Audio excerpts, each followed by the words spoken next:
the media capital of the world.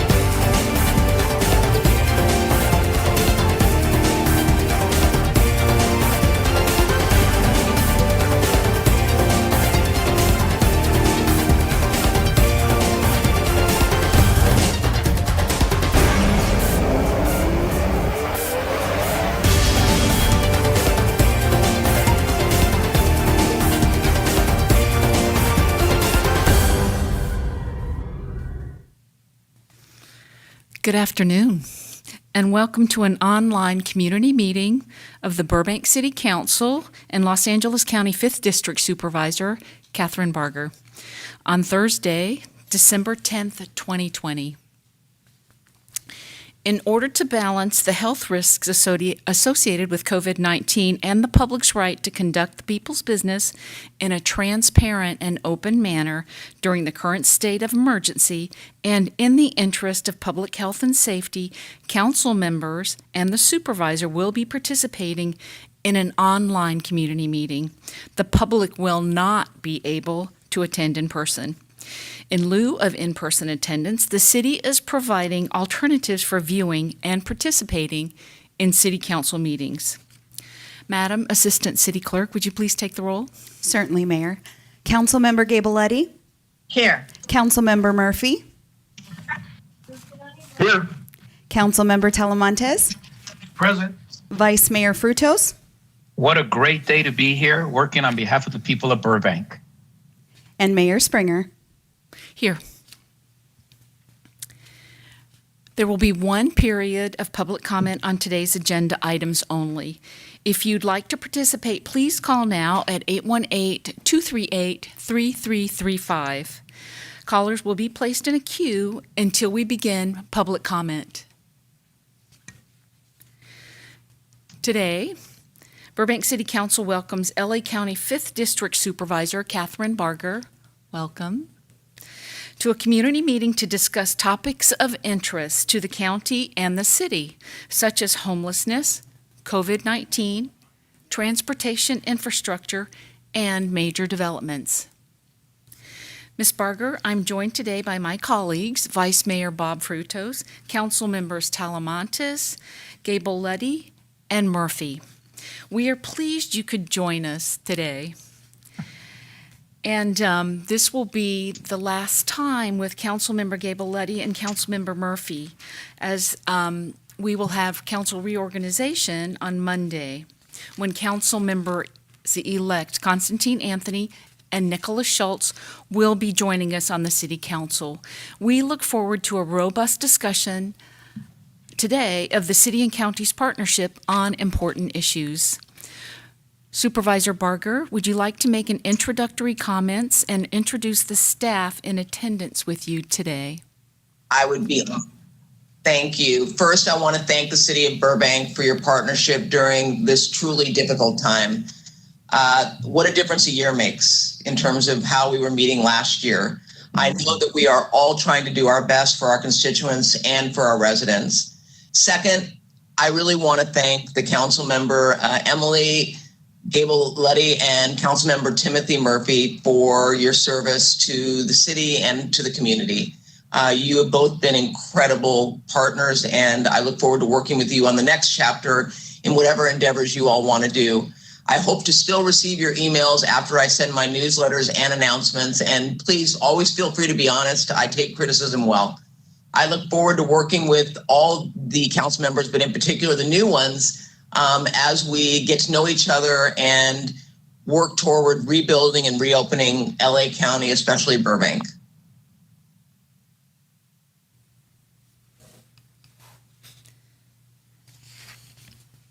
Thank you.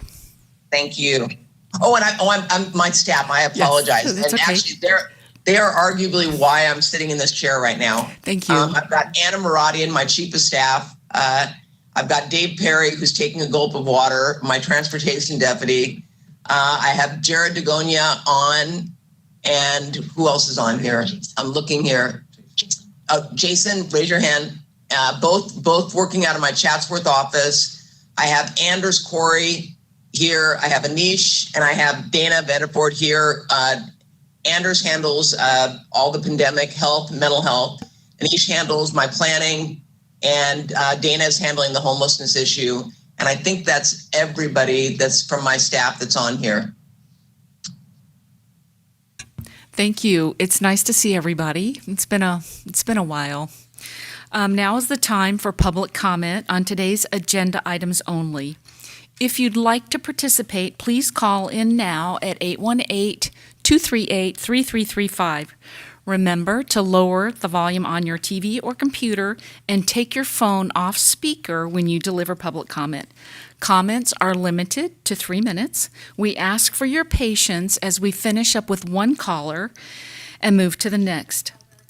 To participate, please call 818-238-3335. Ms. Jimenez, do we have any callers? Yes, Madam Mayor. We currently have 4 callers in the queue and are ready to transfer. Thank you.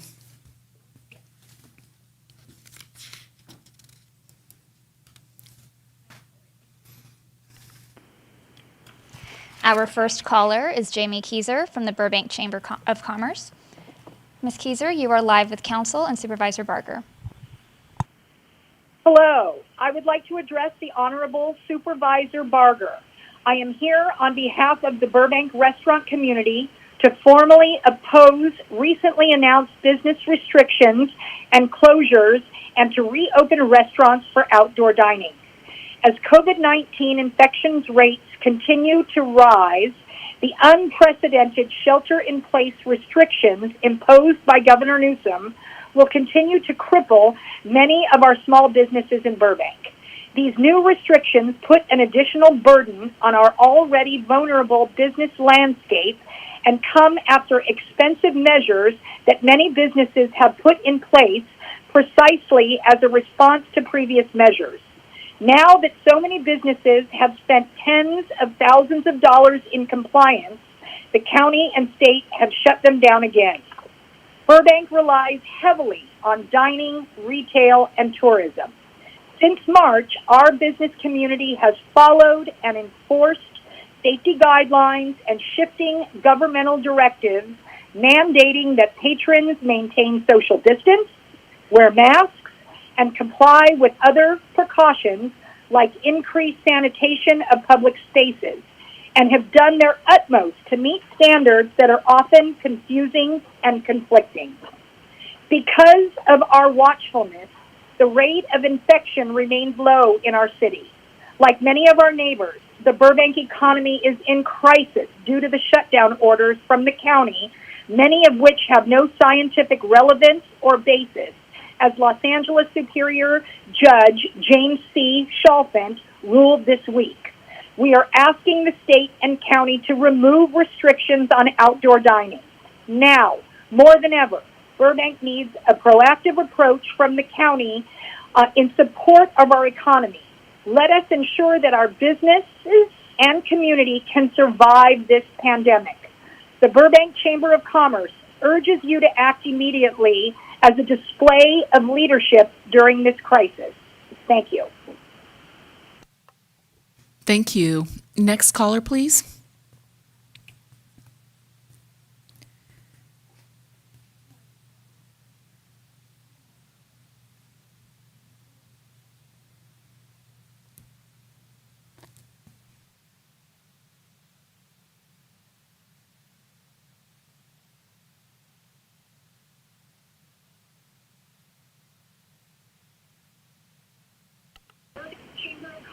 Our next caller is Eliza Hemingway. Eliza, you're live with Council and Supervisor Barger. Hello, everyone. Thank you for being a part of our amazing community and serving us. This is my first time ever speaking at a City Council meeting, and I just want to say that I'm so grateful for all you do for our community, especially during this unprecedented time. I'm a proud community member here with 2 children who are currently at home at school, and I'm a proud pickleball player who's been encouraging my children to come play with me. There's been some emails that went around today, and I hope you're aware. I will be forwarding mine as well. But I do want to let you know from the State California Regional Stay-at-Home Orders on December 3rd, 2020, item G, it says to promote and protect the physical and mental well-being of people in California, outdoor recreation facilities may continue to operate. My children, our teens, our working professionals, they need this for their mental health. I am not making a comparison between tennis and golf, as some have stated in an email to the city council members. This is both how the state and the county have put them together in the same category, as well as outdoor recreation. Currently, masks are not required by the Los Angeles County during pickleball play. If you see the 12/3/2020 LA County guidelines, it says participants arriving at the establishment are reminded to wear face coverings at all times, except while eating, drinking, or applicable during game play. So the city of Burbank is already being very advanced in requiring this, and I commend them for that. But however, closing our current pickleball courts to a restricted hour of just a group play, this is just not an issue of several people who raised the funds and their personal feelings, or those who donated to that cause, which my family proudly did donate. But it is the use of a public space in our great city, and it should not be discriminating against times where one can play when both state and county laws allow. If one community member were not to feel safe during group playtime, wouldn't it be wonderful that you could choose to go and use the court with your own family or small group and follow city guidelines? But these restricted hours have caused those who love the game to play in such a small window of time. Are we going to put up a barricade on Chandler Bike Path and only allow those to use this popular city feature when there's city monitoring? The City Parks and Rec Department put out a statement today saying the decision to close Maxim was done based on weeks of monitoring. However, the effect for wearing masks during play only went into effect on 11/30, which was only 10 days ago.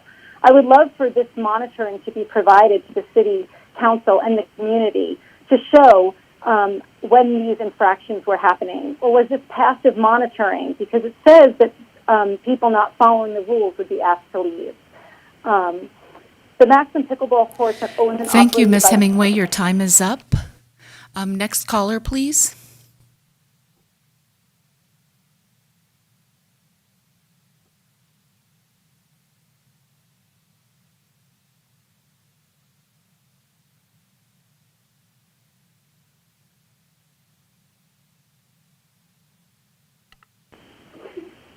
Our next caller is Phil Restivo. Phil, you're live with Council and Supervisor Barger.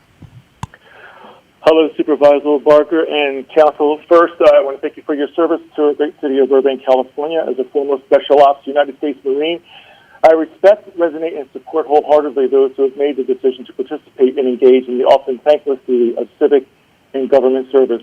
And for that, I say thank you. I'd like to address today some of the concerns raised about the Maxim pickleball courts, and I would like to support its reopening to its full hours. I want to... because it's quite obvious that the numerous voices and actual activity of the responsible group of Maxim players that I've been with is being missed or underrepresented. I wanted to address the issue on park monitors, ambassadors, and staff supervisors reporting mask and physical distance violations. I am and have been a Burbank sports official for the last 4 to 5 years. This enables me to work with staff members from time to time. I live across the street from Olive Rec Center, and am well-known and hopefully well-liked in the sports office. I know the ambassadors, and I recognize myself as an influential park monitor. I and a dozen or two other conscientious Maxim pickleball players do ensure that masks and distancing are occurring as required. Did you know that we were not always required to wear masks while playing, but when those parameters had to change, we did follow. We did have to wear them while waiting outside the course to play, and that is being done. It's not without some very minimal variance. For example, there are brief moments when people forget in between matches. They are kind and considerate and responsive when reminded. I know this because I've been at the courts at night every night since the courts reopened, save for a vacation I took in July. What I've seen and experienced are at times masks sliding off noses momentarily to reset after a point is completed. It happens to everyone. I've seen people who live in the same household and not distance themselves from those who are not with them between matches. I and other Maxim players have reminded players coming from other areas to wear masks, and they do it. We take seriously the responsibility to keep Maxim safe and playable at all hours. It is effective, and it is being followed with negligible variance. There was some concern as to tournament play. They're referring to one morning in August. This is a misnomer and a mischaracterization of what occurred. I know because I was there. It was 8 players that are friends that have been playing since the court reopened, and all they decided to do was rotate play between each other. It was not during group play. It was at a time that is not designed for group play. It was at 2 open courts. There was no sponsorships, no public advertising, no vendors, no donations to participate, no crowds or family members were drawn in, nor invited to watch those games being played. Only those 8 friends rotating play in 2 empty courts during non-group play.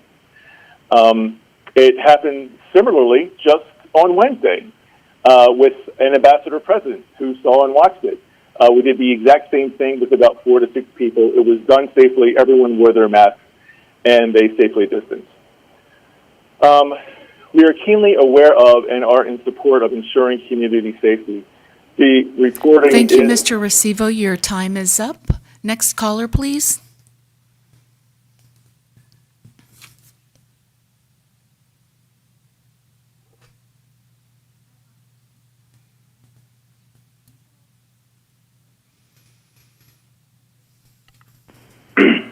Our next caller is Constantine Anthony. Constantine, you are live with the council and Supervisor Barger. Hello, Council. Hello, Madam Supervisor. My name is Constantine Anthony. I am a council member-elect coming up here, and my first meeting will be next week. And obviously, I look forward to working with the supervisor and her staff. I see Jason Maruka is on the call. We've had many conversations previously. Nick Schultz is not able to call in today. He does send his regards, and he does look forward to working with you as well. While I have you, I just wanted to say thank you for trying to keep us safe during this pandemic. We know COVID numbers are on the rise. To everyone listening to this call, the vaccines are coming. I know we want to open up. I know there's an urge to get back to business as usual, but there's still a pandemic out there. You know, we are almost through this thing. I just want to say to everyone, just hold on a little bit longer. And Supervisor, whatever you can do to help with pandemic assistance. In the meantime, I know our city is trying to purchase the Scott Hotel, the motel, with the governor's COVID funding, and then moving on past into the new year, if there's any way we could shift Measure H funds to continue to facilitate the needs of that motel for homeless and for anyone on the streets. Anything you can do in that regard would be greatly appreciated. Thank you to all of you, the City Council, the Supervisor, and your staff for really taking focus on this and trying to get those numbers down to flatten that curve. And, you know, I got an 8-year-old at home, and we're worried every single day. So thank you so much, and appreciate the work that you do. Bye. Thank you, Mr. Anthony. Next caller, please.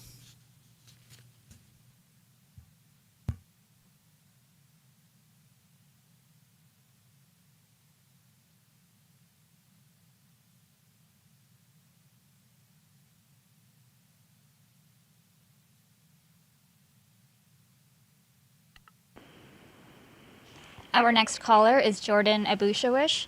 Jordan, you are live with Council and Supervisor Barger. Thank you. Good afternoon. I'd like to address the Honorable Supervisor Catherine Barger. My name is Jordan Abushawish, and I'm the Director of Public Affairs for Providence St. Joseph Health, representing St. Joseph Hospital in Burbank. I'd like to take this opportunity to thank you and your dedication to ensuring that the health and well-being of all Los Angeles County residents is a top priority. Under your leadership, the county was able to quickly mobilize all of its resources and fought through one of the worst pandemics in recent history. There is no doubt that your actions during this pandemic have saved many lives. We are so grateful to have had the chance to partner with you during the onset of this pandemic and to be able to provide resources to expand capacity at Los Angeles County hospitals. And that's just a small token of our overall appreciation we have for you in the county. Your stewardship of the county has been characterized by innovative ideas, strategic thinking, and compassion. With your dedication to public health, the county became one of the first in the country to implement social distancing and face mask wearing protocols. This is very important as it helps keep our patients out of our emergency room. And as an organization committed to caring for the poor and vulnerable, Providence was grateful for your role in directing federal funds towards food delivery programs for the vulnerable, expanding COVID-19 testing, and establishing rental assistance programs for residents who experience job loss as a result of the pandemic. Your energy and devotion to the role will be difficult to match as chair, but I know your legacy and as a strong and compassionate leader will carry on for many years to come. Again, on behalf of Providence, I'd like to thank you for the tremendous work you've accomplished in your term as chair of Board of Supervisors. We look forward to continuing our collaboration on behalf of Los Angeles County residents. Thank you. Thank you for calling. Next caller. Madam Mayor, we actually have no more calls in the queue at this time. There being no further public comment, I declare the public comment period closed. Now is the time for a brief response from City Council, the County Supervisor, the City Manager, and/or the City Attorney. Yes, Councilmember Murphy? I'll leave most of the comments to Supervisor Barger, but I did want to defend her with regard to the first call from Jamie Keyser, who's new terrific CEO at the Chamber of Commerce. I don't think anybody fought harder to keep the outdoor dining and the restaurants open than the supervisor at the hearing on this issue. And she's just a tower of strength and a really good friend to Burbank. I'll let her say more, but it was amazing. Well, thank you, Tim. And I have to say the fight is not over. As was mentioned, the judge ruled against the county, and based on what I had said all along, that it was arbitrary and without scientific fact, and that there was no correlation between the surge and, in fact, outdoor dining. And so I am going to fight hard because I am hearing the stories about not the large chains, although they're suffering as well, but it's the mom and pops that are truly suffering. And I know in Burbank, you all, as a city, accommodated your restaurants in order to allow them to do outdoor dining. And you're to be commended for being a partner in helping them when the county said you can continue to be open outdoor. And it was a team effort. It was cities like Burbank and Pasadena and other cities that actually stepped up and said, we will close down streets. We will make it happen because we know that you are the fabric of our community. So I hear you loud and clear. I always get nervous. It's like when my mother would say my full name, Catherine Ann Barger, I knew I was in trouble. So when she said the Honorable Supervisor, I thought, uh-oh. But understand this, I am in this with you. And each and every day when I come in, this is first and foremost on my mind as it relates to the impact that our decisions are having on not only our restaurants, but on the entire community. And I'm trying to figure out the pickleball and the golf because we aligned with the state as it relates to hours, and it's 10 p.m. to 5 a.m. And I don't know if y'all have night golf. I don't know. I'm happy to work with the city of Burbank because I'm not a golfer, so I don't know if you can golf at night. Who knows? But I do want to work because you have inconsistencies coming out of both the state and the county. On one hand, we say get outside, exercise, and all this, and then we shut everything down. So I think it's important for us at some point to tell people you are in charge of your well-being, and wearing a mask and social distancing and staying away from large crowds is a way to ensure that you don't contract this virus. We're going to give you the parameters, but I think that we need to have more confidence in our constituency and our people to let them recognize that that there are things they can do and still protect both themselves as well as the public. So I'm happy to work with Burbank on that so that we have a consistent pattern and try to work with our Department of Health Services and with the state as it pertains to the impact it's having on all communities. Thank you. Other responses, comments during public comment? Okay, I'd like to Can I say one more thing? Of actually, course you may. Yes. On the hospital. You know, as much as the praise was on me, I get a little choked up because early on when we had a shortage on PPEs, Providence St. Joseph stepped up and provided PPEs, and you all have a treasure in your community. And I can tell you, as long as I'm supervisor, I'm going to make sure that the resources, when available, go to such an incredible hospital. And that includes CARE Act funding, which we've provided $50 million to the hospital council to get out to our hospitals, of which Providence is one of them. But I just have to thank them for, and the doctors and the nurses for what they are doing then and now as it relates to this pandemic. You've got a true treasure in your backyard. Thank you for that comment. Okay, well, if there are no other responses, then we'll move on. And there are 5 main topics on the agenda today, and each member of the council will be presenting on a specific item.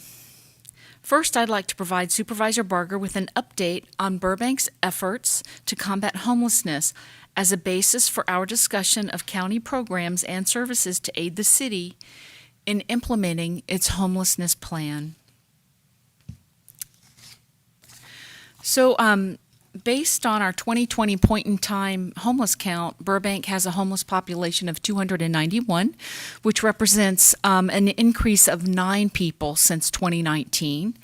And this count was taken pre-COVID, and so our numbers are likely increasing, as evidenced by the 83 people that our Street Plus team was able to assist with obtaining services. And we adopted our homeless plan in 2017, and that details actions and strategies to prevent and combat homelessness. Within the plan are some significant projects we're working on. We're working on storage, and for both voluntary and involuntary storage for our residents experiencing homelessness. And you know, they often carry all of their belongings with them. Sometimes they will refuse shelter because they can't take it all.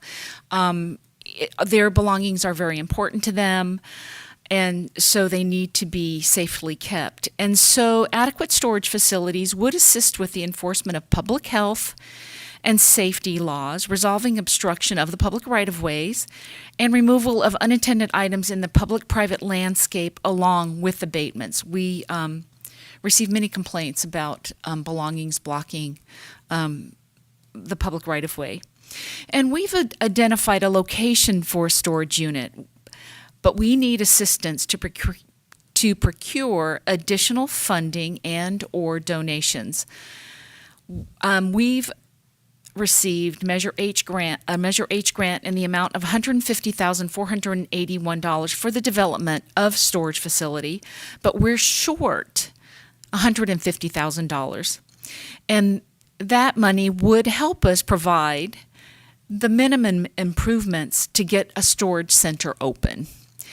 We've also previously sought a donation of a construction trailer and or storage container from the county to help offset some of the remaining costs of renovating a storage facility.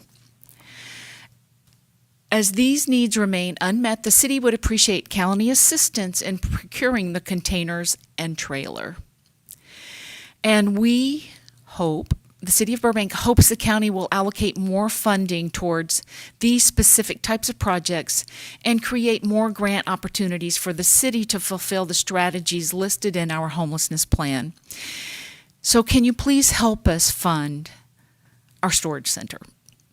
And for 2020, the city conducted 9 abatements, with another scheduled for December 15th. And while abatements are costly, they are important.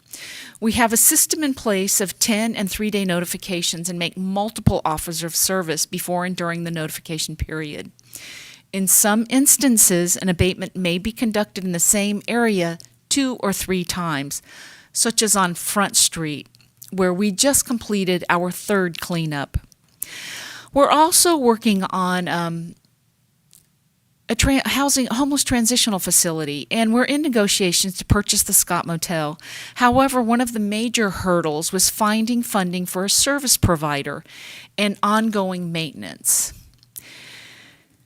We have the funds to purchase the site, but we need funding for an on-site service provider and ongoing maintenance so that we could possibly move forward with the Scott Motel purchase.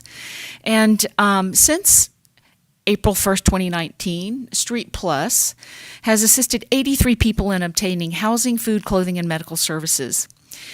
And the Room Key program has been instrumental. So we need, we're hoping that you could please provide us with designated monies from Measure H. We generate about between $8 and $9 million of funding, and we could really use more of an allocation so that we can fulfill the components of our homeless plan. And in June, the county board approved a pilot program for outpatient conservatorship based on the approval of SB 1045. In October, the board received an update on the outlook of the program. Can you please provide a brief overview, Supervisor Barger, of that program? And so we're very serious about helping our unhoused population, and we definitely need more funding, and we just request, please, a direct allocation of our Measure H funding. And so if you could please also fill us in on any additional programs that you know that could possibly help us. Thank you very much. Well, first of all, I have to say how refreshing it is to have the ask be about what you want to put in the community. That is not something that we hear very often coming from cities. So I thank you for your presentation. Just to give you a little background, during this Tuesday's last board meeting, the board approved a recommendation from Supervisor Hilda Solis to send a 5-signature letter to the Office of Special Needs and Assistance Programs at HUD in support of LAHSA's request for an exception for the 2021 point-in-time count of unsheltered people experiencing homelessness. This was a difficult decision that we made, but it was made in order to protect the health and safety of unsheltered people experiencing homelessness, as well as the staff, volunteers, and the service providers that go out and do this count. There were concerns made about our ability to safely conduct an accurate count this year, given the public health pandemic and the count's heavy reliance on volunteers. We found out today that we in fact got that grant, so we will not be performing a homeless count. Instead, we are going to rely on data collected last year and new data that's collected from the new shelter count. And as you pointed out, you believe the number's gone up. You said 9, but you believe there are more. While this is not a perfect method, it is a more reliable approach than attempting to do an in-person count, which could produce inaccurate results. For example, when you look at what we're doing as it relates to the coronavirus, when it began to spread in Los Angeles County, we knew that it was going to have an impact on people that are currently sheltered, but one paycheck away from losing their rent. So we put into play rent control in order to stabilize and ensure that people do not end up on the streets. Obviously, when it comes to the homeless issue, we are going to have to do a lot more. As the coronavirus began to spread in Los Angeles County, we refined and we sharpened our focus on how we can best serve the most vulnerable populations. And that's what we will continue to do. And I really do believe it's a very fluid thing that's taking place.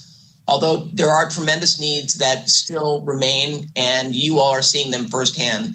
Through the leadership of the state and the collaboration of many of our cities, we've implemented Project Room Key, an initiative to secure hotel and motel rooms for those people experiencing homelessness who were most at risk of grave suffering if they contracted the COVID-19.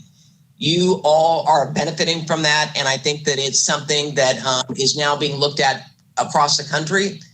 Since the start of the COVID pandemic, the county has placed more than 7,000 individuals through temporary housing at 38 Project Room Key sites, totaling 3,800 rooms. That initiative helped protect older people and those with underlying health conditions from contracting COVID-19. It also helped prevent our emergency rooms and ICUs from becoming inundated with those that are experiencing homelessness and just members of the general community as a whole. We have remained committed to our promise that those residing in our Project Room Key sites will not return to the streets, and we are seeing placements in permanent housing increase for Project Room Key participants. And that was something that was my greatest fear, is that they would end up back on the street and then become more service resistant. We've now begun Project Home Key, which is an initiative to purchase hotels, motels, and other buildings and turn them into long-term homeless housing as a more permanent solution. These sites are going to function for the most part as permanent housing, but a small portion of the sites will first serve as interim housing. We've also secured 10 Project Home Key sites and will begin placing individuals into these permanent housing units later this month. Now, I know, as was mentioned, that the city has previously requested construction office trailer with a restroom and 2 large shipping containers from the county, but has not received a response. I would be more than happy to look at the proposal again with fresh eyes. And given our current position during this COVID-19 crisis, I think that it's important that we provide hygiene resources, and it's certainly become a priority for my office, especially when we still have thousands of individuals experiencing unsheltered homelessness during a public health pandemic. So you're gonna have me take a look at it with Dana, and we are gonna definitely see what we can do to help you all out. I think it's important for us to really look at our Measure H funding and ensure that we provide direct Measure H funding to cities, city planning grants, city innovation funds, which were distributed through the Council of Governments. While both of these efforts provide one-time funding sources, we are eager to review the outcomes of these efforts to continue to advocate for more direct funding to our cities. I might point out that early on, one of the complaints I got, and I know Burbank also gave that complaint, was that you all were not seeing the Measure H funds. So we actually, and I wrote the motion, and Supervisor Solis co-authored it, to provide the money directly to the COGS and let the COGS get that money in real time. Because it was clear to me that Measure H dollars were not getting to the communities, and you all had put together your plans, especially Burbank. So I felt that it was something that needed to be done. I really do strongly believe that every city must be empowered to take a localized approach to combating homelessness.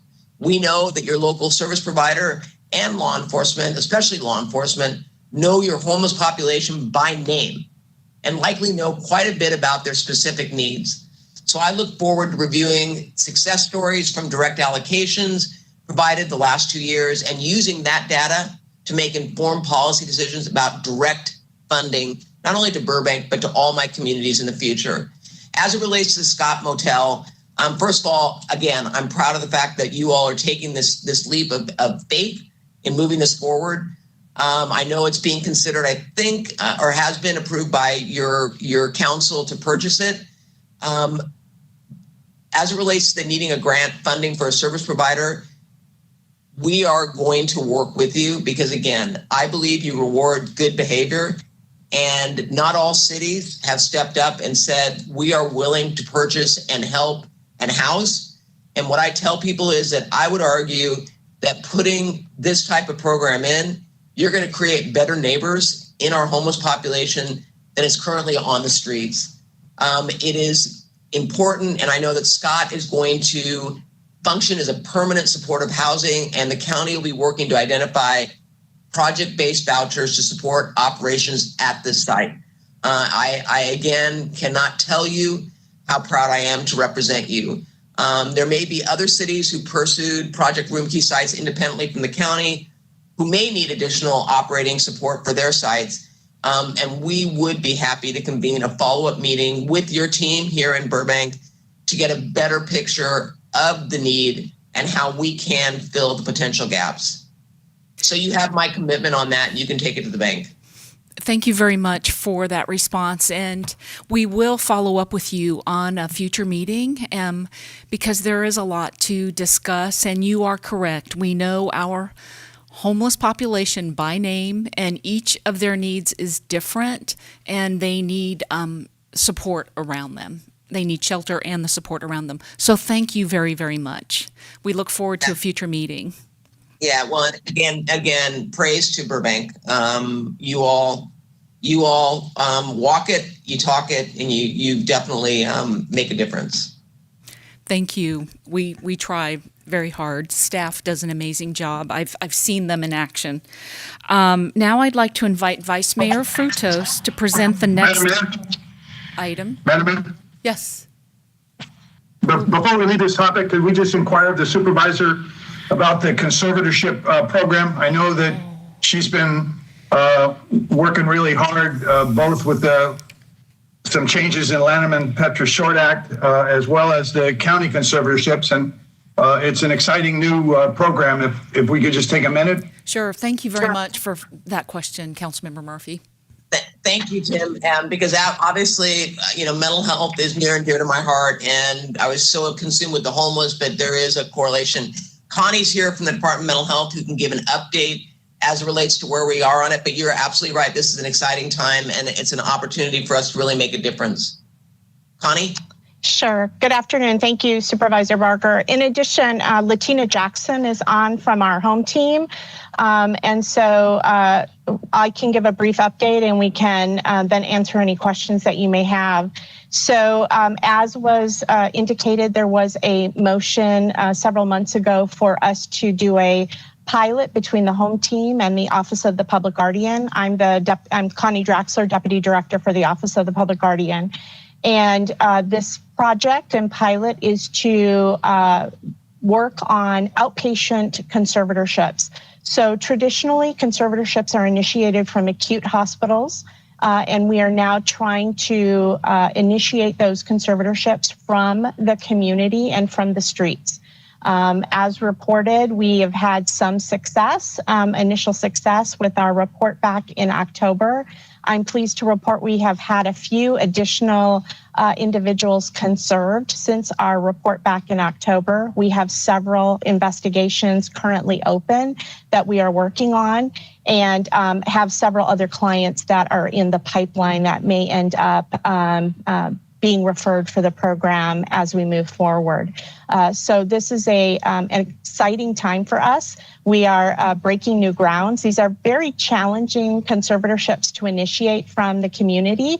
As I said, traditionally, the way that they were done was from the hospital. So you can imagine some of the challenges around ensuring that the individual gets official notice of the legal proceeding that they're going to be involved with, that we conduct our investigation out on the streets, which is different for my public guardian team, and then trying to get the client to appear in court.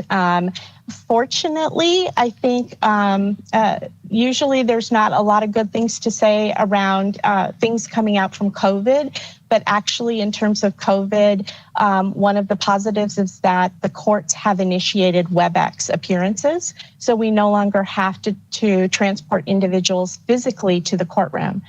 So this is proving to be helpful, particularly as we engage individuals who are on the out on the streets and homeless, and can facilitate WebEx appearances via computers and telephone calls. So that has been actually a positive that's occurred during this pilot. I'll let Latina jump in here and see if she has something else to say at this point. Well, thank you. Thank you, Connie, and thank you, Supervisor Barger and the City of Burbank for inviting us here today to talk about this pilot. And I'll just echo what Connie said. We are so excited about the progress that we've been making with the pilot in such a short duration. I think you kind of captured much of it, Connie. The one thing that I will add to that, my role, and I should back up a little bit and say, I'm the deputy with the Department of Mental Health, and I oversee our homeless outreach and mobile engagement teams, which are specialized, basically street outreach teams that go beyond kind of generalist work, and they do very specialized mental health intervention and treatment on the streets for people who have severe mental illness. So that's the tie-in with the pilot. The one thing that I would add is another exciting component outside of the conservatorships themselves that we have been able to move forward since we started the pilot is the ability, even in the absence of the conservatorship, to move people just to treatment, just by virtue of kind of this notion of relentless engagement with our specialized teams. That we've had a few people who have moved in to have openly accepted treatment that had been resistant to receiving treatment for many, many years, that are now accepting treatment, receiving medication. And I, one person, I don't want to take away from our climactic final report, but we have one person who's actually just recently toured her own apartment, and we hope will be moving in soon as a consequence of the pilot. So lots of things coming down the pike. We're very much looking forward to this being another tool in the bag of options that the home program has, in their disposal to help people move into recovery. And just as far, in our work with the city of Burbank, we're very eager to partner with any of the residents that you have that are struggling in this way, whether it's, as I said, for helping them get connected to treatment. Oftentimes it doesn't take the conservatorship, it just takes really kind of engaging someone in a serious and persistent way, but we're happy that we have this resource at our disposal if needed. Thank you very much. And this is a topic that we can pursue in a future meeting. And I'd like to invite Vice Mayor Frutos to present the next item on the agenda, an overview of the city's economic recovery plan and efforts to help residents and local businesses during the pandemic. Vice Mayor Frutos.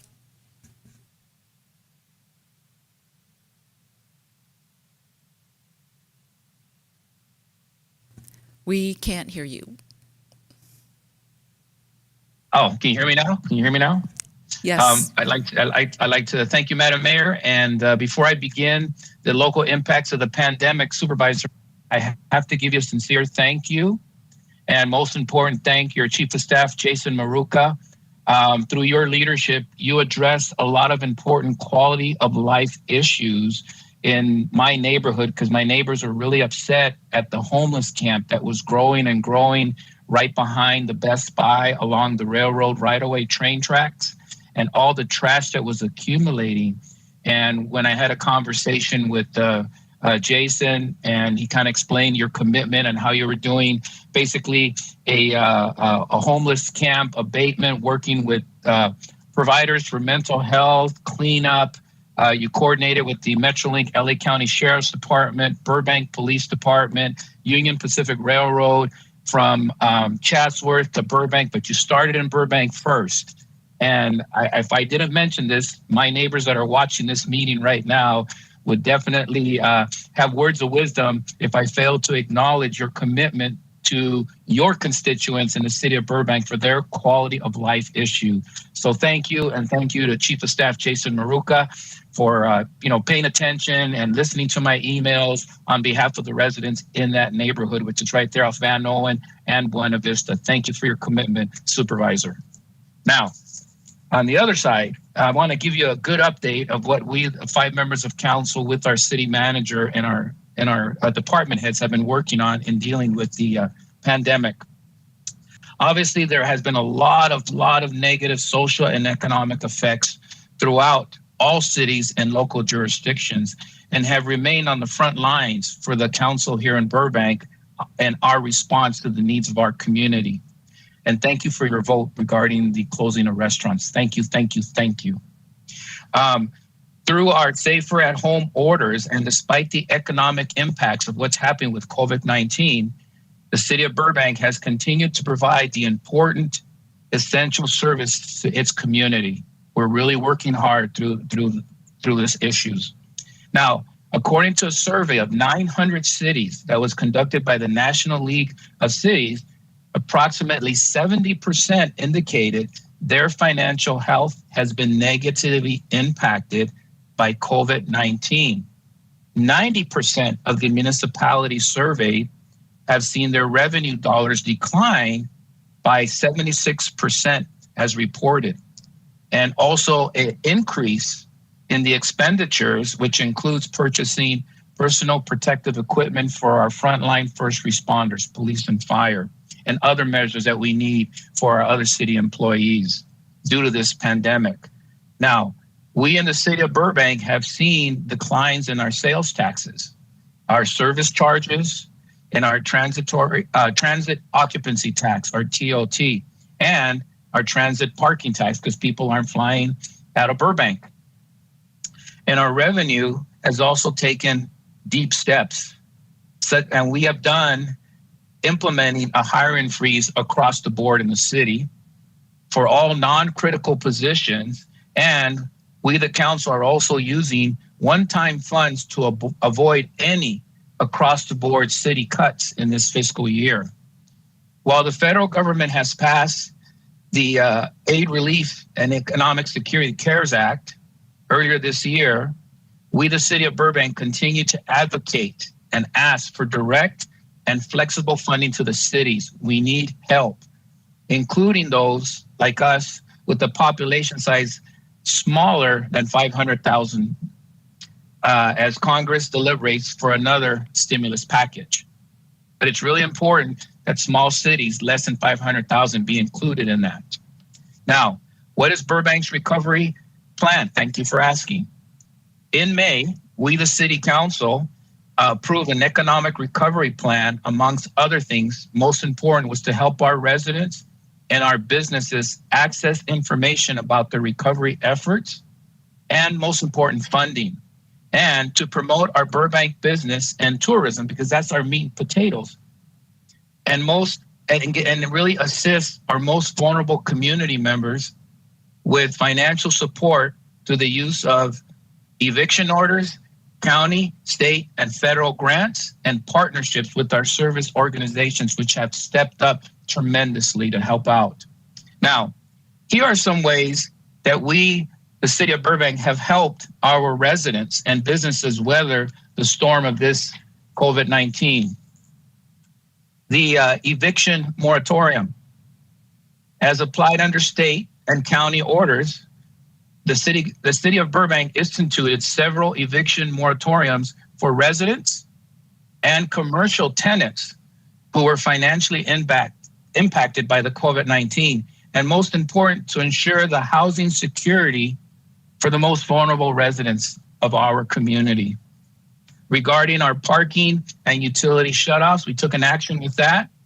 We, the city council, along with our city manager, we temporarily suspended the utility shutoffs. So nobody lost their electricity for non-payments, and with street sweeping and parking citations were suspended at the beginning to help out our residents with the stay-at-home orders that was in effect earlier this year.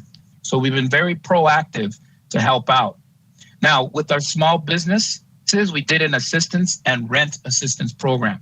We, the city, utilized our CDBG CARES Act funding, and we provided up to 50 forgivable loans to businesses and also those small micro entrepreneurs, and rental assistance up to $800 for 3 months. That's how much money we had for all the struggling resident tenants that we could help out with that one-time funding.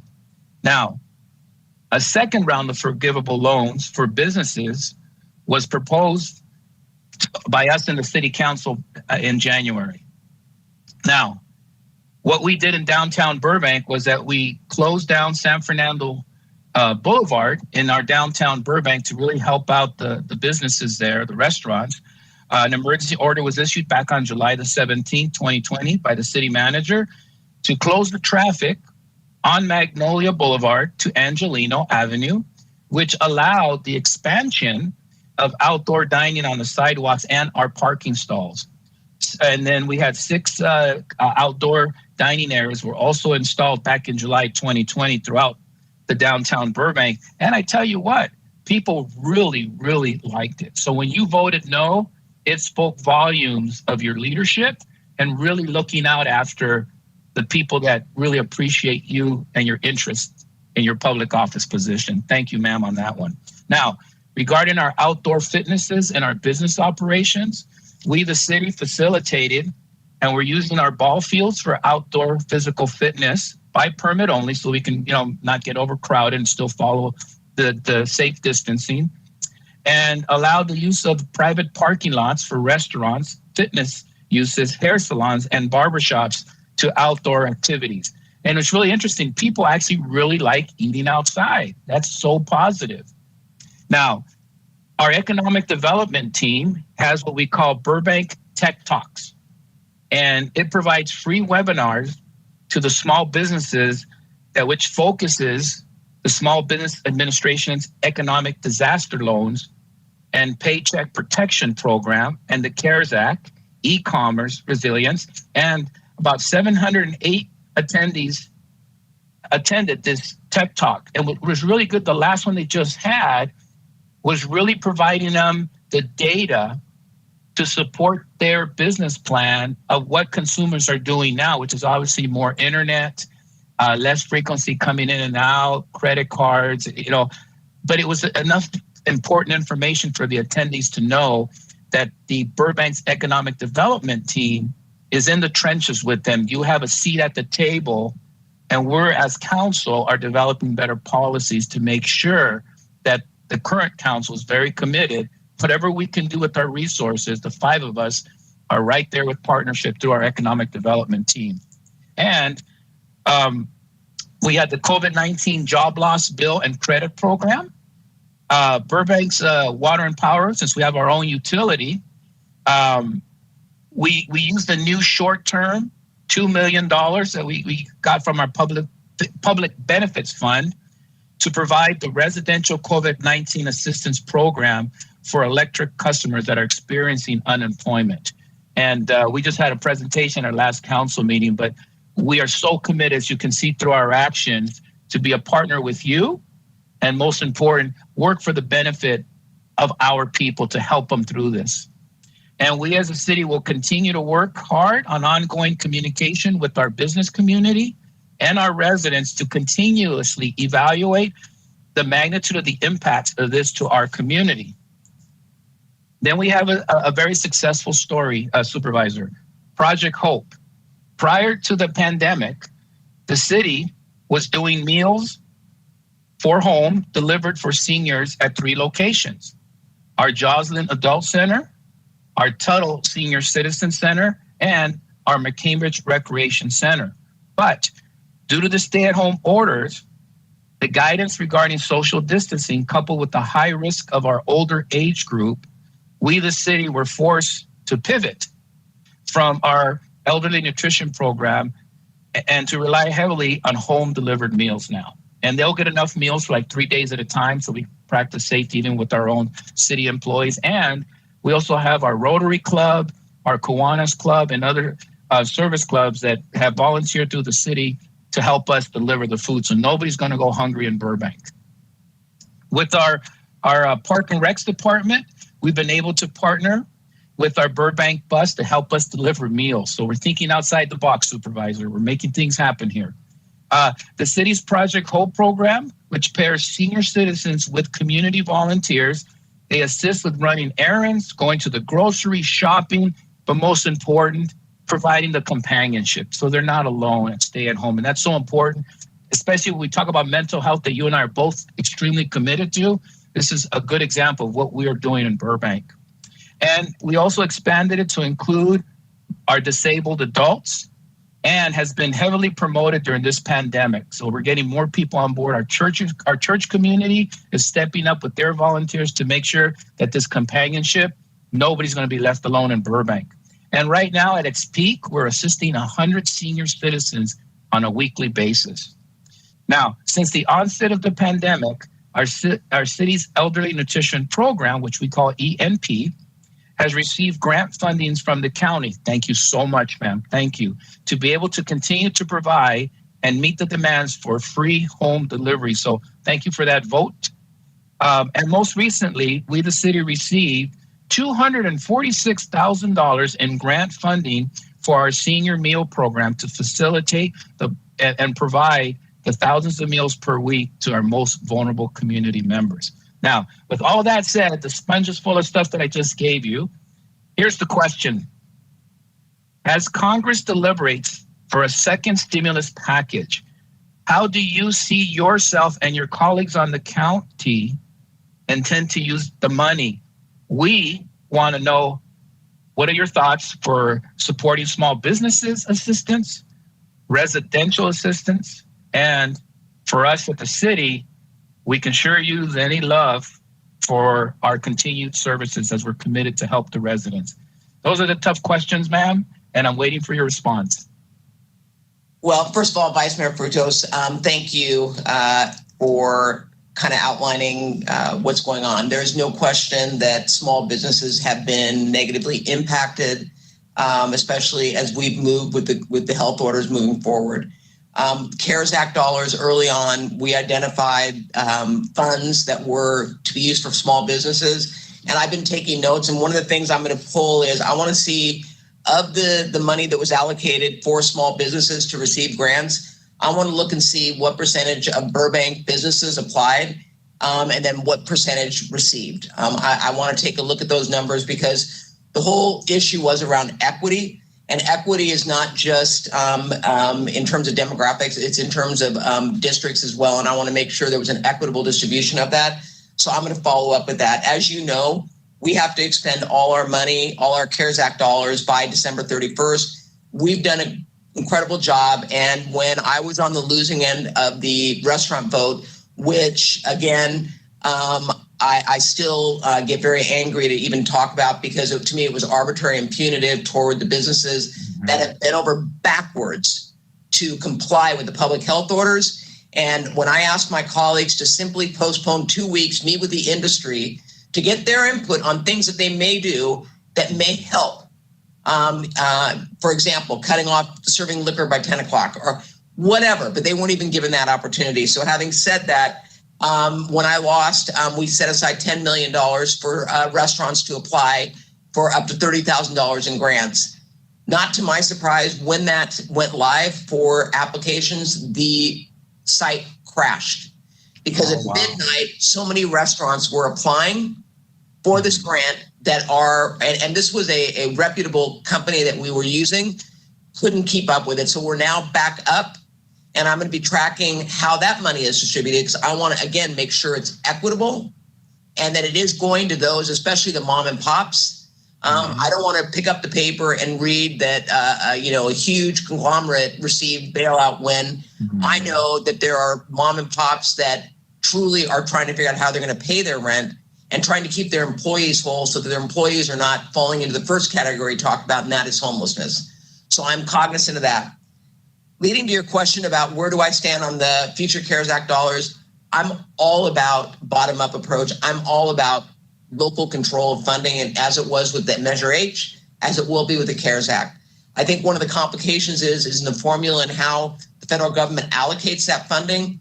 And I loved how you pointed out the CDBG, the CARES Act dollars, which allow local control of how you're going to expend that money. I will always advocate for my cities, especially my 22 cities, to receive direct funding. And I make you this commitment moving forward. I will. What I would ask of you in return is to advocate with your colleagues in other cities to make sure that they make their requests known to the other supervisors, because it's important for us to get a buy-in by all five. I'm willing to step up and fight. But if I don't have the votes, it's simple words. So I would ask you to reach out to the other cities, the other 88 cities, 87, because the LA City actually gets their own. Long Beach does not. Long Beach just falls under the cusp of the population, so they don't. So 87 cities, and ask them to advocate so that when this new round, and I'm confident it's going to be when if they can put aside Republican versus Democrat and just put people first, I'm confident we can get a CARES Act package moving. And, I think when I talk to people, and I talk to people in real time that have been laid off and furloughed, they can't even depend upon the state's EDD right now because it's so dysfunctional. And the good news is they're now checking for fraud. The bad news is the people who are checking are the ones that are providing all the documentation and now being asked to provide more documentation. So, I hope that we can get it together at the state level to help those that truly do deserve it, not those that are behind bars using it in the commissary. So, I make this commitment to you moving forward. We will address this, and I will follow up with you on that and make sure the city manager is involved as well. And I would even ask your city manager to reach out to your colleagues and also let them know what is needed. And let's carve out a specific language as it relates to what the city's expectation is in terms of how that money is going to be used, so that when we carve it out, there is specific language that identifies how cities are going to get it, and maybe even including a formula. Outstanding. I'm very committed to do that, and I know my colleagues are, and I also have a good feeling that the next two council members coming on the deck will also have this passion to do this. So I'll be working, because I know you're always busy, but I always go through Jason Maruca to kind of give him my 2 cents, or he follows up with me. But I'm very committed to partner with you and your staff to make this happen for our businesses at the local level. Thank you, ma'am. Yeah, thank you. And thank you for planting that seed, because I think this is the opportunity before the money comes down. Because once the money's here, it's amazing how it gets spent. But if we haven't received it yet, I think it'd be nice, and especially since we're going to need the political collateral of everybody to get this package moving, because we all are represented by a congressional delegation. So I think it would be helpful for you all to weigh in on that. Yeah, and we're kind of blessed here in Burbank. During Council Member Jess Talamante's time on the council, if there's anything that he's really good at, is he networks through the California League of Cities with all his colleagues, and he's always an ambassador of goodwill for the city of Burbank. So I know Jess will be right on board on that. So thank you, Supervisor. Yeah, no, thank you. Recruiting you, Jess, but I know you're passionate. Thank you very much for those responses, the report and the responses. And the next item on the agenda is a discussion of the challenges the city has faced due to COVID-19. The city hopes to explore avenues for further collaboration and coordination with the county on its pandemic response. I'd like to invite Councilmember Gable Luddy to present this item. Thank you, Madam Mayor. Good afternoon, Supervisors. So great to see you again. And it's my last formal meeting, so it's a lovely way to end. And this conversation, as you know, is so important. So I join all the prior comments made about your service and your willingness to support the needs of our city and our ability to make clear to you what those needs are. That kind of conversation is very good. I'd also like to say you clearly recognize the challenges between the state and the county and the city. So while I'm going to speak to that more directly, I want you to know it's within the context of us all fully knowing that you recognize the magnitude of these challenges. I think it's also great that you have been able to come forward so supportive of the Scott Motel and what could come out of that. I think, as at least 3 council members know, this has been worked on by the Burbank Housing Corporation for a very long time. And in fact, it was being discussed when the prior CEO was head of BHC, Judith Arandis. So under new leadership and with the support of the board and the city, it's been able to move forward, except for these problems we had in escrow. So I so look forward to additional support for that. And then finally, I just want to give a shout out to Jason and Jared, because they've always been very responsive when I've had questions. I've seen them in innumerable events that you've had conflicts with. They have always represented your office so well. So I want to give them a shout out, not to embarrass them, but to embarrass them. So I'm going to talk about restaurants. We already sort of know the basics of this, and there are a couple of asks embedded in this conversation that we would all be very interested in hearing your response to. they're very constructive. First of all, that, as you know, the orders have been coming fast and furious and relaxed and then made more stringent. And then after the county's announcement in November, just a few days later, 2 days actually, there came an additional order. And at the end of the day, we have a circumstance where outdoor dining is closed. It's only takeout. Business floor areas reduced to something like 20%. Essential stores can be open. Non-essential has this limited capacity. And it's all come even after our cities have so faithfully followed and enforced, in our case, the requirements from the Department of Health and the state and the CDC. So I think one of the issues with us was the action from the Department of Public Health, which happened just a couple days after their revised order, that particular action to temporarily suspend outdoor dining put us in a corner. And we hear it all directly because we know the operators of our restaurants. We've often been to their ribbon cuttings.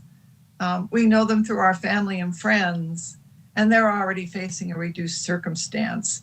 And one of the things that concerned us about the call made was that as to the scientific approach that was used by the County Department of Public Health in revising its orders, it did so when the data suggested that private gatherings and not outdoor dining was to blame for the surge in cases.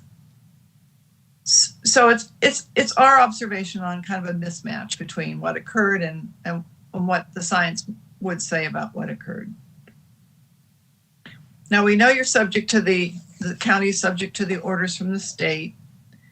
And just last Tuesday, this whole council considered and approved a resolution to advocate for a seat at the table, for a city seat at the table with the County Department of Public Health, so that we could be consulted before any abrupt county health orders, and so that we would be enabled to advocate for a resumption of outdoor dining in particular as soon as the state permits. Both you and Supervisor Hahn's efforts to support our local restaurants and amend the county health officer order, as the vice mayor said and the mayor said, and the rest of us agree, we so appreciate that. We think you get it. So I think what we're interested in is sort of question number one, and that is, while the regional stay-at-home order by the state is in effect, what can the county do to assist local businesses who are struggling due to the sudden closure and the new operating restrictions?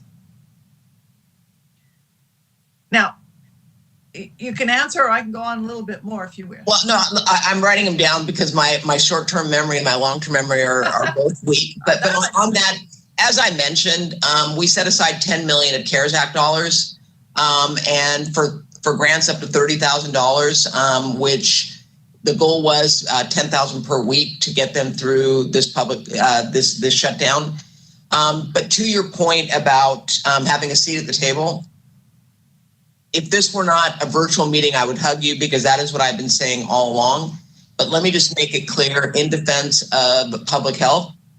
There have been times when the state has made an announcement and literally we found out 45 minutes before the announcement was coming out what the governor was going to be issuing. So we were scrambling to implement because, as you know, the state will announce what they're going to do and we have to comply with it. And we can make it more strict, but we cannot make it less strict. And so we're scrambling. But to that point, what I have said, and I believe, and I handled health services for most of my adult life working with Supervisor Antonovich, is that the only way you're going to succeed, especially with this virus, is by getting community buy-in. Who better to be our ambassadors in the community than those that are elected by those communities to represent them? And so I think it is vital that cities have a seat at the table, but understand this is happening in dynamics and real time, and it's going to be a work in progress, if you will. But I agree with you wholeheartedly. And as it relates to public health, and I know public health is on the line, but let me just say, again, as someone who's worked with public health for a long time, our environmental specialists, many of them know these restaurant owners by name because they have a relationship with them. Not only are they inspectors, but they also have developed a working relationship with all these restaurants. So I want to emphasize that our inspectors, it's as difficult for them to go out and have to close a restaurant that is not violating public health as it relates to the letter grade, but because of the public health order. But the fact remains that is their job to go out. And if someone is not complying with public health officer rules, they have to do enforcement. And I know that I've talked to restaurants who have said they've been very compassionate and said, look, you have to do it. Or if they're not complying before they were shut down, you have to move your tables and all that. They have tried to work with the restaurant industry. Now that they're shut down, it's a moot point. Now their job is to make sure that they are shut down. And we've had restaurants that have been defying public health orders because for them, it's a choice between laying off their workers or having no income for their workers, or shutting down their business, or allowing it to remain open, at least have some money coming in. So I moving forward, the regional approach is something that I've been advocating and will continue to advocate. And one of the things that I want to begin to incorporate again is possibly a meeting monthly with, or maybe even bi-weekly with the city mayors to discuss this, so I can get input and give it to public health as well and have public health on the phone, because there's no question in my mind that there's a disconnect between our public health orders and the way the cities are getting the information. We deeply appreciate that commitment of yours to strengthen the conversation among us all. And I think we also recognize that dealing with the state complicates things. Here's some figures I'd like to provide to you and your staff, so that as you carry forward your part of this conversation, maybe you can just relay some of Burbank's restaurant experience, because it's our 17 square mile area, and it might be reflective of other cities in the region. Our restaurants, the preliminary data indicates that our restaurants lost at least 60% of their business due to the closure of outdoor dining during the Thanksgiving holidays. If you remember, this was done just before Thanksgiving, and it was a big hit. The average customer loss was 78%. And the amount of sales lost ranged from $10,000 to a high estimate of $865,000, with all businesses surveyed, who also implemented cuts in staffing hours or personnel. So as you move forward, maybe those statistics would help you. That comes out of our city staff and their own surveys. Of course, the outdoor dining was a great opportunity for us, and the takeout and delivery is not adequate substitute for revenues generated by in-person dining. I know you talked about the CARES money, the $10 million. So my next question is really aimed at, are there permit streamlining efforts or other things that can be worked on? So what assistance or actions will the county take once the state order is lifted and the governor once again permits outdoor dining? Is there anything in there, re-permitting, re-inspection, whatever it is, that can be streamlined so that we can get them open as quickly as possible? What can you do? So two things. Number one, I talked about the $10 million that we set aside specifically for restaurants, but I also want to highlight the fact that to date, we have allocated $170 million in CARES Act funding for micro entrepreneurs, as well as small business nonprofits and social enterprises. So we have been putting the money out there on that front. As relates to the permits, as we speak, a motion is being drawn up that I'm going to be introducing that's going to do just what you're asking for. So the short answer is yes. I was hoping I could get it on this last Tuesday, but we had a full agenda, and I needed to work out some specifics in terms of language. So my goal is to introduce it at our board meeting before we break for the holidays.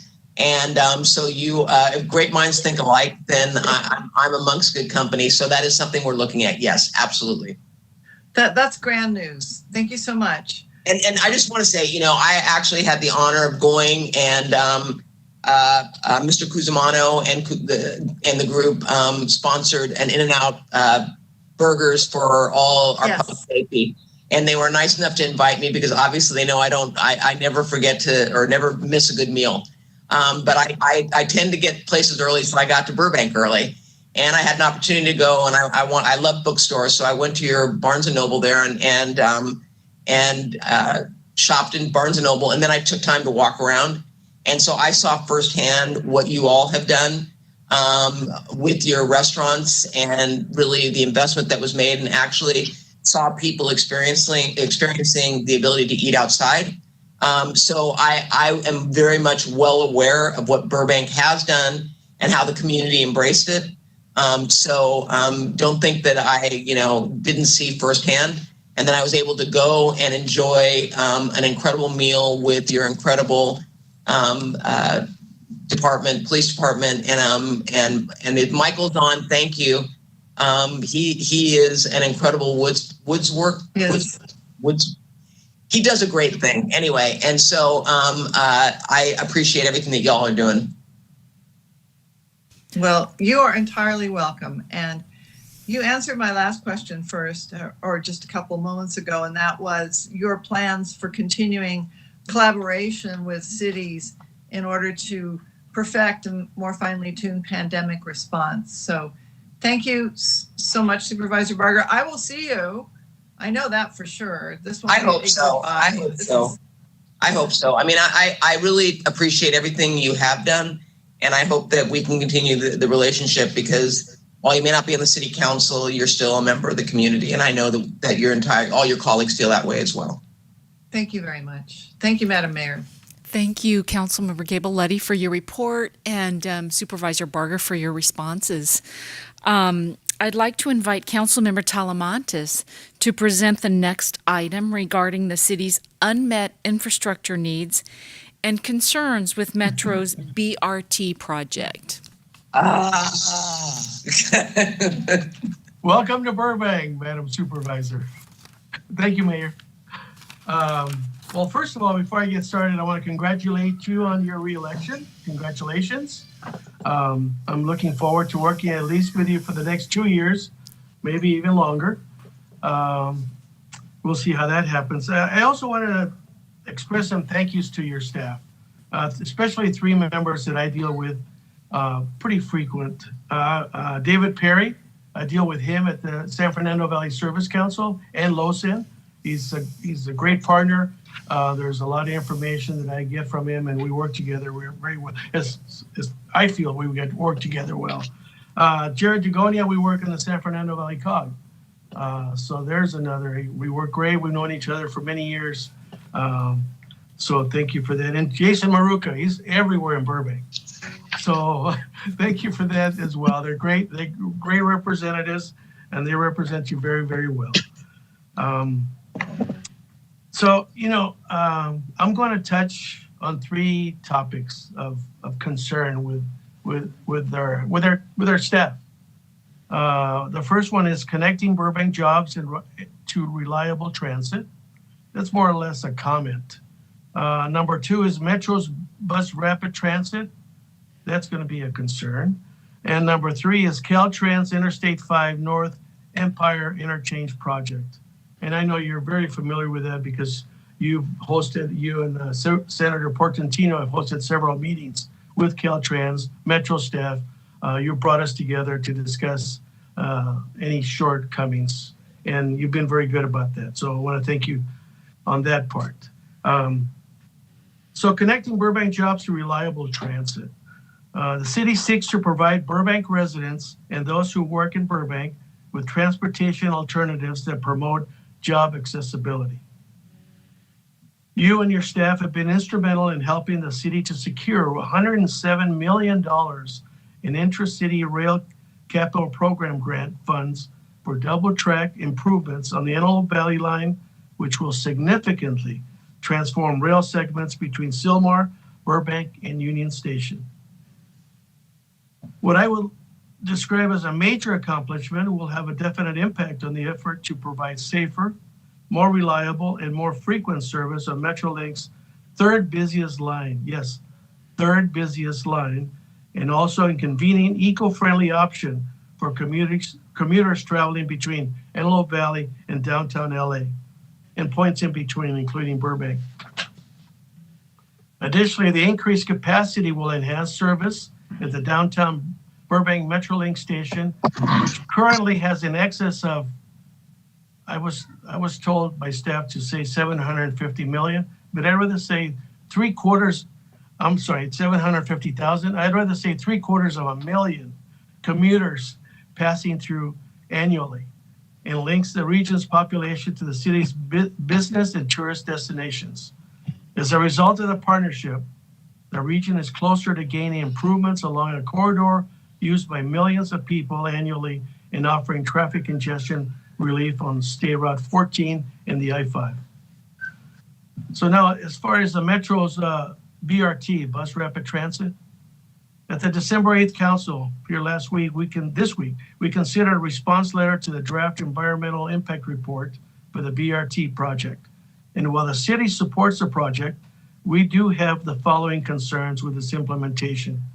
First, we're absolutely concerned that the construction of some bus lane segments will narrow sidewalks and eliminate already limited on-street parking that will directly and negatively impact residential neighborhoods adjacent to the project without providing a strong mobility benefit to justify the impact. Second, we are concerned that the proposed station on the Olive Avenue Bridge requires critical pedestrian safety improvements to the bridge itself, as well as to the roadway to ensure that the potential for traffic bottlenecking is not exacerbated by the station. And finally, the project will have a negative impact to the city's police services because of the additional traffic enforcement of bus lanes and increased calls for service. The city hopes that the supervisor can help to ensure that Metro addresses our concerns, as our goal is to increase access and use of local transportation while ensuring the benefits outweigh our concerns.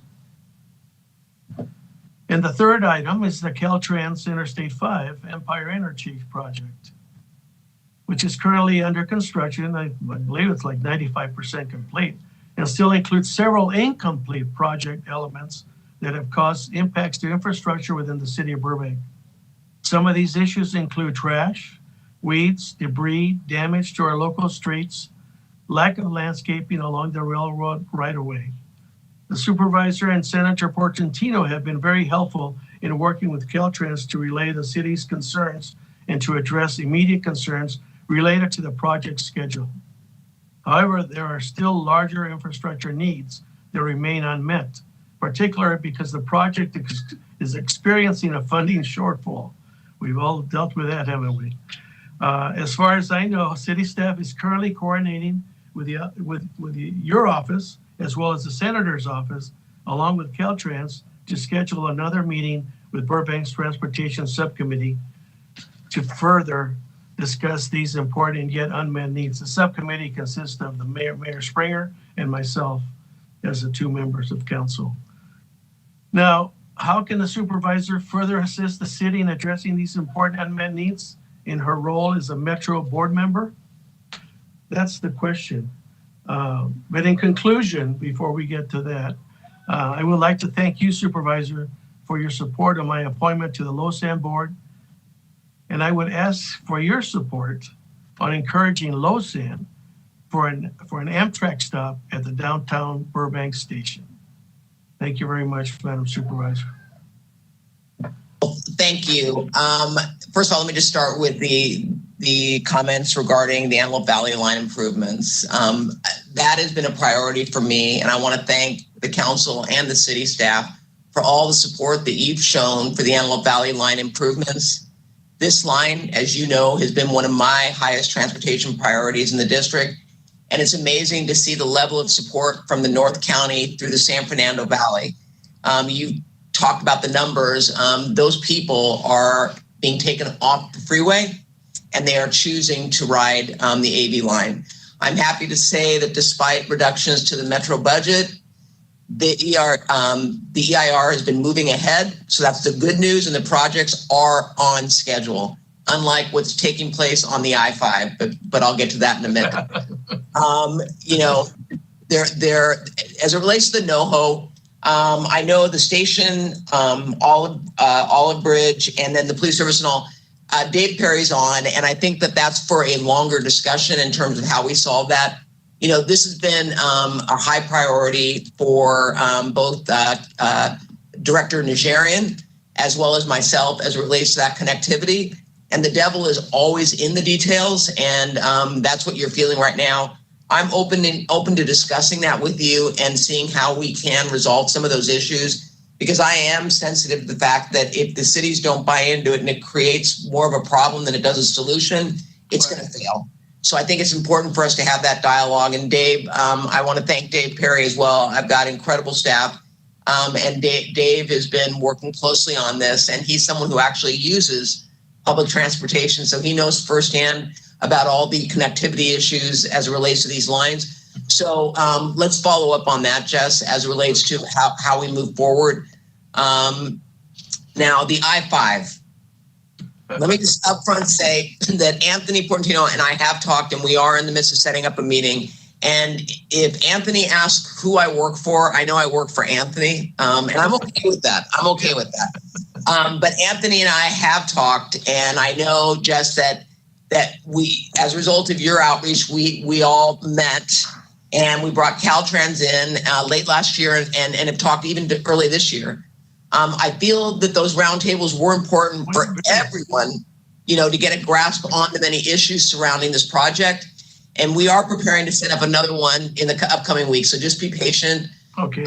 It's right now, Metro and Caltrans are working to discuss, some of the issues before the meeting, so that we can have a meeting that's going to have some actual outcomes.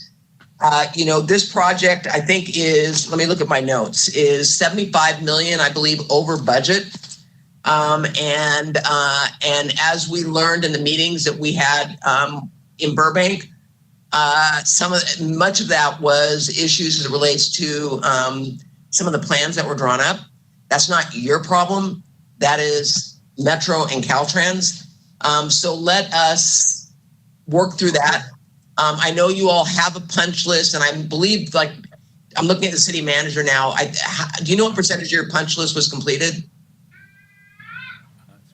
I would defer to our transportation guru, David Kriske. He would know that much better than I. Okay. Because Jess, as you recall, that did come up. Go ahead. Yeah, no, I did. You're right. We're getting him online real quick. So okay, because for me, a lot of that was not covered under the contract, but at the same time was issues that impacted the city of Burbank. And the longer this dragged out, the more of an impact it became. So I want to make sure. I was told that it was over 90%. Dave, is that what you heard? Over 90% complete on the punch list? Yes, this is David Kriske with the city of Burbank, and also there's another Dave, so I apologize for stepping in. But yes, the punch list for the interchange itself essentially is done. Just a couple of minor items, and I really appreciate everyone's effort to get the Empire interchange over the finish line, and everybody's enjoying it. Yes.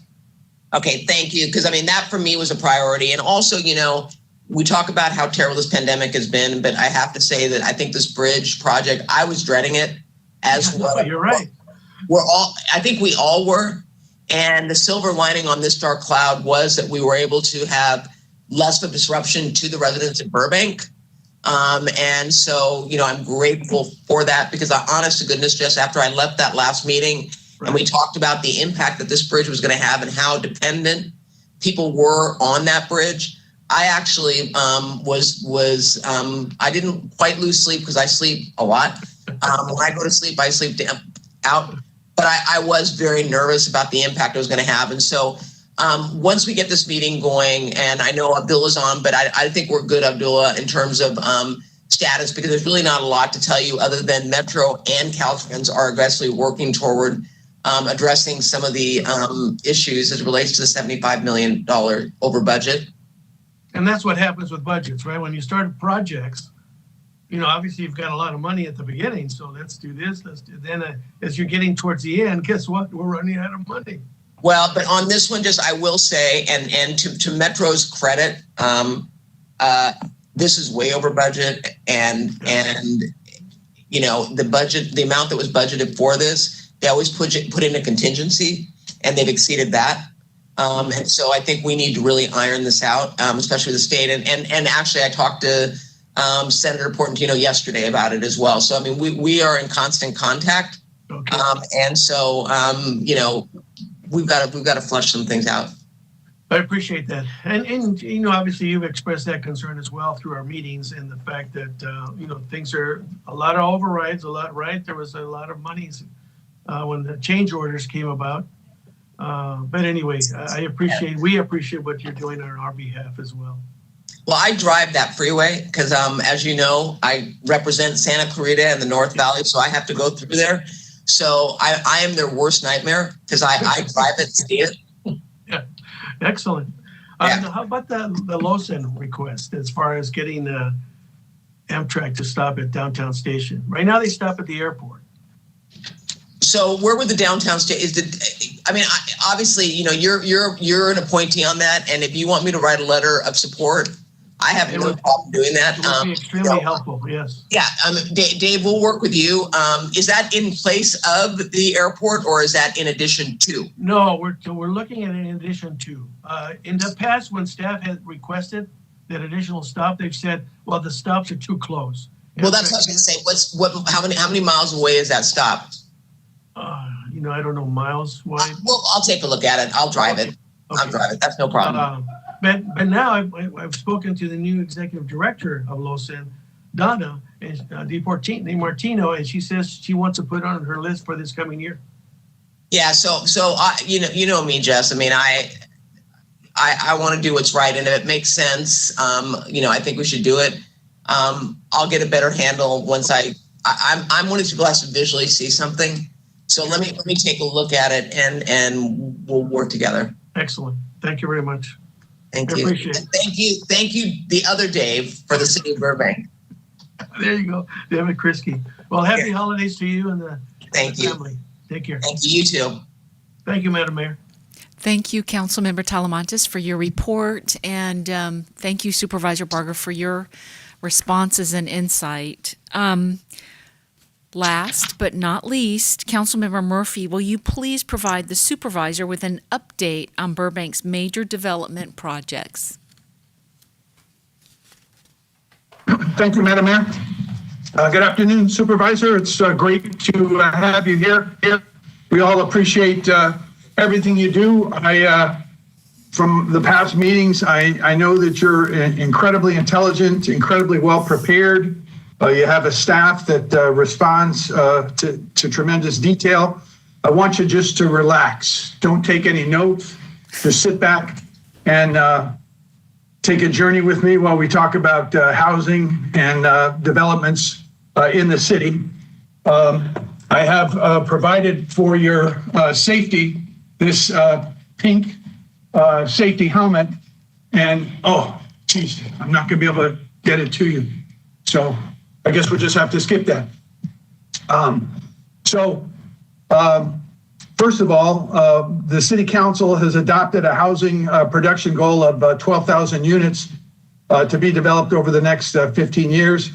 And we are steadily working towards addressing our jobs to housing imbalance. We're in the process of creating affordable workforce housing and building neighborhoods, not just buildings, while protecting our single family zoning. In terms of media in Burbank, the city amazingly continues to attract new restaurants, new retail, and other businesses. A feather in our cap right now, recently Netflix just signed for 171,000 square feet for its new animation studio at Burbank Empire Center. This is the biggest new office lease in Los Angeles County this year, I believe. In terms of major developments, we have several major developments that are in progress, including mixed-use developments that will provide retail and housing for a mix of income levels. I believe at this point in time, we're going to have a little slideshow. The first one I want to talk about is First Street Village. This is located obviously on First Street between Palm and Magnolia. First Street Village is a mixed-use project consisting of 3 6-story buildings with 275 multifamily apartments on the upper floors and up to almost 19,000 square feet of retail and commercial space on the ground floors. Work is underway right now on building A with a concrete pour in progress, followed by a demolition of existing buildings for the excavation of building C, with building B to follow. This is anticipated being ready to go in 2023. And if you could change the slide, we're going to go up near the airport to the Avion project. This is located on Hollywood Way, directly neighboring our lovely airport, which is ranked #1 in the country, even in bad times. This project is a 61.5-acre mixed-use industrial, office, retail, and hotel project. The project includes construction of 6 industrial flex buildings totaling over 1 million square feet, 9 creative office buildings of 142,250 square feet total, and 2 retail restaurant buildings of approximately 15,000 square feet. The project was approved by the City Council in April of 2019 with a groundbreaking ceremony in October of 2019. Construction is expected to be complete in 2021. I think that's one of the reasons that we seem to get so much development, because of the incredibly talented staff we have, and especially the Community Development Department and the planning staff. They are able to give goals and deliver. Next is La Terra. Roll the slide. Thank you. That's it. It's also called 777 North Front Street. This is a mixed-use project with 573 residential rental units, a hotel with 307 rooms, and 1,067 square feet of ground floor retail space on what was previously a vacant 7-acre site. The residential portion is proposed to be an 8-story podium building with 1 level of underground parking. The hotel will be a 7-story building. The project was approved by the City Council in December of 2019, and the demolition work is underway. I guess we're demolishing an empty lot. Construction is anticipated to begin in early 2021. Now, next is probably one of the jewels of our development. This is the Warner Brothers Second Century building. As the media capital of the world, Burbank will now have an iconic building designed by renowned architect Frank Gehry. The project is being developed by the Worth Real Estate Group to be built in Burbank's Media District. It will be a new campus, and buildings will facilitate increased interaction and collaboration, positioning Warner Brothers for continued creative excellence. Construction continues as the excavation work is underway for development of the first of 2 proposed towers under phase 1. The anticipated project completion date is 2023. Governor Newsom came down for the dedication, and although I'm not a very creative person, the buildings are supposed to resemble a couple of icebergs in the ocean. So everyone will be able to see that from the freeway as they drive by. I understood that this was the second largest project proposed in the entire state of California, with the first one being the SoFi Stadium, which is in Inglewood. The only question I have for you, and it's not a quiz, it's not a pop question. If you didn't study what I just said before, you're not in any danger.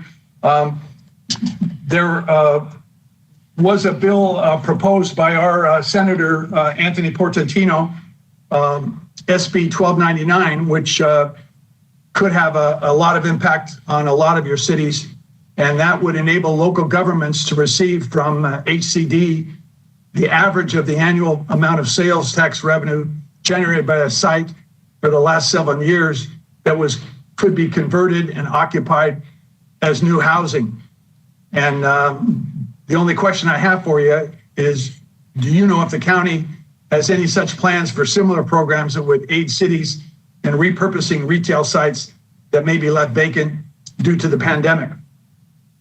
So I will tell you that I do not know, but I will find out and get back to you. I honestly do not have an answer on that. I'm surprised Anthony didn't hit me up on that too. I'm in shock, but I will follow up on that. Well, thank you for your time. It's always a pleasure to host you here, and I will hand it back off to our mayor. What is Tularia?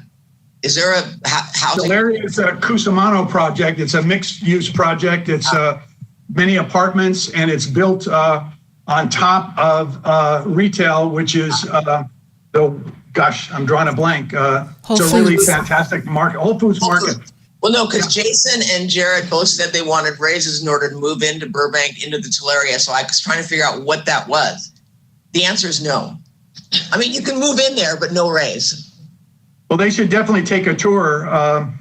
I'm not sure I could afford to live there either, but it's a beautiful project. It's really well designed in terms of the environment. The watering system's amazing. They have a theater. They have storage downstairs. You could actually order something from Whole Foods and they'll put it in your apartment while you're at work. It's pretty nice.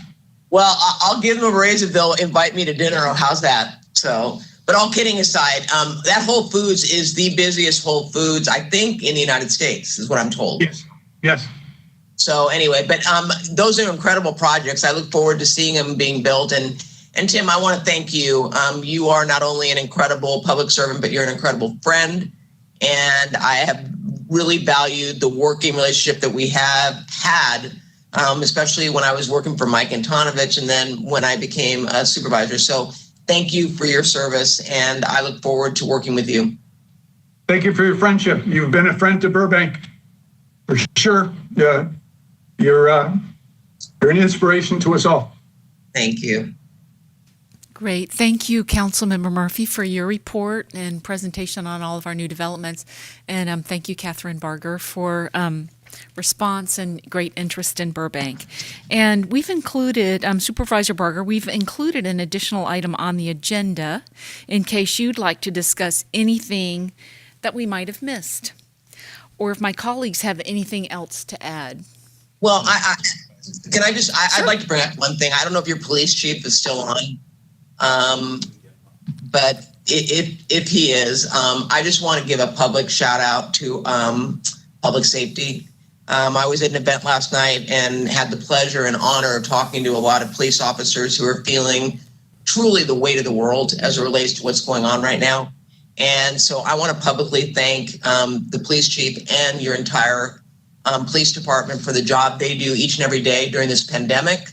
And I want to thank our firefighters, our first responders in general, but our firefighters as well, who truly are doing work that is oftentimes thankless. So for me, it's about reminding people that public safety is something that is important to every person living in your community. And make no mistake, if we continue to defund and take away the resources from those that are working each day to protect us and make sure that we can walk our streets, shop, go to the bank, and come home and know that our home is going to be secure. If we don't continue to support that, God help us all. And that includes our district attorney as it relates to the charges, any charges that are filed, to make sure that people are held accountable and responsible. So I just want to publicly do a shout out to Burbank Police and your police chief. Thank you. Appreciate it. Thank you very much for that. I know they sincerely appreciate that shout out. And okay, colleagues of mine, anything else? Okay. Supervisor Barger, thank you very much for joining us today. And like I said, it's good to see all of you. I miss you. I do. And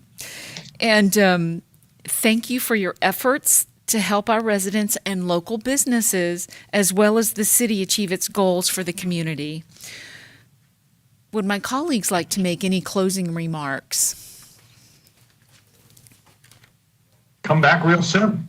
You know, I Okay. just want to thank the supervisor. I know we've known each other for several years because when she was, chief of staff for Supervisor Antonovich, we saw each other as well when we met with the supervisor. And now as the supervisor, I want to thank you for everything you've done for Burbank. Thank you. Thank you, Councilmember Gabaletti. What Councilmember Telemonte said, exact same thing. And we deeply appreciate all the work that we have had with your staff as well. Yes, thank you. Vice Mayor Frutos. Supervisor, thank you. You get a lot of kudos. You do a lot, and I know your resources are stretched. But thanks to Chief of Staff Jason Maruka and Assistant Chief of Staff Gerard, you know what? You got two top-notch dogs there that, you know what? They're just a phone call away, and the needs of this community are met on your behalf by your two top-notch guys there. Thank you, Supervisor. Great. Thank Thank Real you. quick, Madam Mayor. Real Sure, quick. yes, Councilmember Madam Talamantes. Supervisor. I'm going to take a picture of you guys. Huh? I promised myself that I won't bring up your vote On what? on the restaurant issue because you were very upset. Oh, you know what? On this one, I'm used to being 4-1. But the minute I spoke up, to Janice Hahn's credit, and I give her credit, she stood tall right next to me, and I'll forever be grateful to her. And one of the things when I walked into this, I was not sure the response I was going to get from the community because I thought there'd be those that would be haters that would say, "How dare you put business before public health?" But I was willing to take that risk because I felt that it was the right thing to do. And I will tell you, in my time, both with Mike and as an elected, I have never had the outpouring of support that I've had on this issue by people of every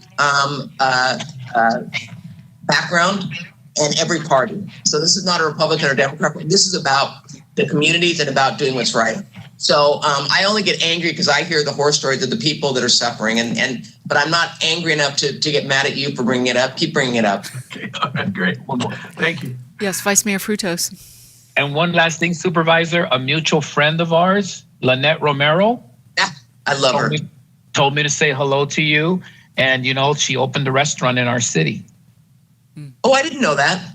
Morrison, her and her husband. And she wanted to make sure when we get out of this and we go back to our outside dining, she would like to invite you to her restaurant. But she told me to say hello to you. Oh, absolutely.